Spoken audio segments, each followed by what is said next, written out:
उडदाचे पापड बनवणार आहोत. त्याच्यासाठी 1 कप उडदाची डाळ घेतलेली आहे आणि अर्धा चमचा काळी मिरी घेतलेली आहे. मिक्स करून घ्यायचं आहे. मी हे पुसून घेतलेलं आहे, पण तुम्हाला दाखवते. अशा प्रकारे कपड्यात घेऊन छानपैकी पुसलात ना, तर तुम्हाला डाळ धुवायची काही गरज लागणार नाही आहे. आता हे आपण दळून आणणार आहोत. पाव किलो डाळ ही चक्कीत दळून देत नाही आहे. तर 1 किलो लागेल किंवा घरघंटी असेल तर तुम्ही घरात करू शकता. उडदाचं पीठ चिकट असतं, ते जास्त चिकटू नये थाटाला, म्हणून मी तेल लावून घेतलेलं आहे.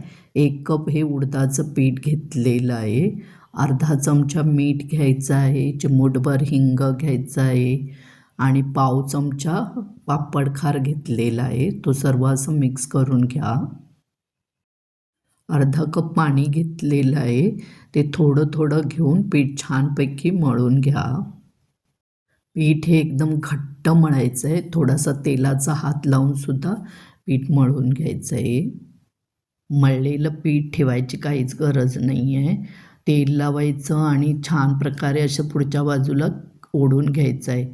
ही प्रक्रिया तुम्ही 5-10 मिनटं तर करा, कारण आपण ठेचणार नाही आहे ना, तर आपण सोप्या पद्धतीने बनवणार आहोत. आता याचा छानपैकी गोळा करून घ्या. मी सुपारी एवढे गोळे करणार आहे. त्याचे मीडियम साईजचे पापड होतात. तुम्हाला कोणत्या आकाराचे करायचे असतील, म्हणजे लहान मोठ्या, तर तुम्ही त्याप्रमाणे गोळे करू शकता.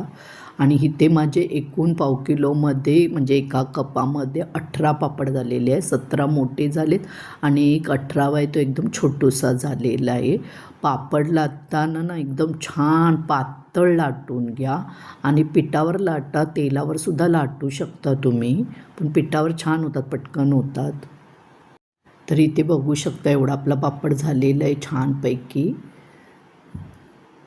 हा बघा, हा एवढा गोळा घेतलेला आणि त्याचा एवढा पापड झालेला आहे. मी इथे 1 कप पीठ घेतलेलं, त्याला पावच कप पाणी लागलेलं आहे. कपडा छान पातळ अंथरायचा आहे आणि त्याच्यावर सुकत ठेवायचे आहेत. तर मला 5-6 दिवस लागले सुकवायला. वरून झाकून ठेवायचं रात्रीचं आणि दिवसभर असं ठेवून द्यायचं. पंखा लावायचा नाही, असंच करून घ्यायचं आहे. छान होतं, छान सुकतात घरामध्ये. उन्हात ठेवायची काहीच गरज नाही आहे. गॅस फास्ट करून तेल छानपैकी तापून घ्यायचं आहे. मग स्लो गॅसची फ्लेम करून छान दोन्ही बाजूनी पापड तळून घ्यायचे आहेत.